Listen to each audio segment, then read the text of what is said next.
as well. This is called Person I Am.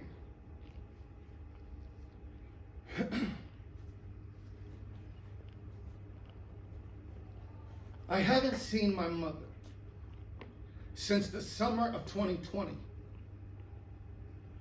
And what I'm afraid of is that when I see my mother again, the mask will be refastened.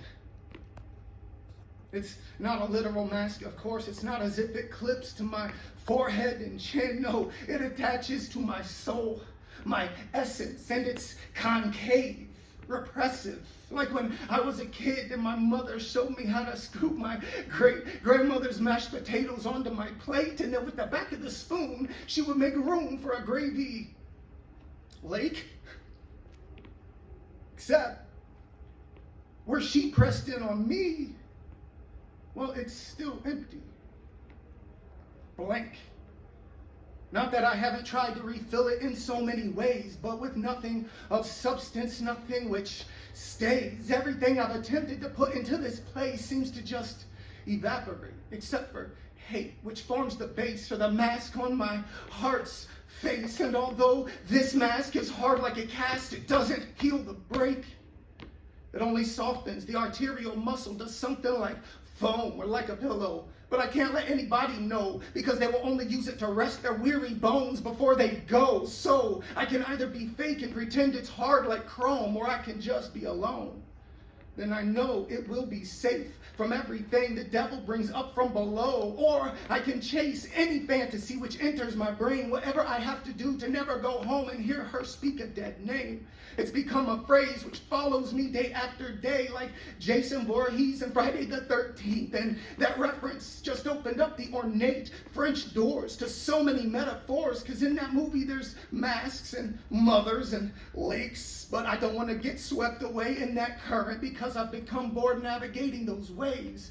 I've tried too many times to win by avoiding making honest claims, and I've lost that game so many times I'm not going to play. Instead, I'll say, it hurts to be me, openly, with exposed vulnerabilities, with these strange deformities, this mouth, these cheeks, the weird way my arms crawl out of my sleeves, the odd way my legs hang from my body dangling, only held in place by my broken knees. I feel misshapen and weak, so when I speak, it isn't without a degree of objectivity. In fact, it's almost exclusively from the perspective of everybody I've ever seen, or rather, everyone who has seen me.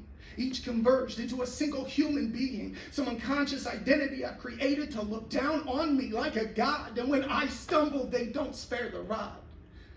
Identity isn't even a real thing. From one moment to the next, I can be anybody, and I get lost trying to find me, as if I don't exist, as if the measurements of this planet are off by just an inch, and I'm only ever kind of the person I should have been.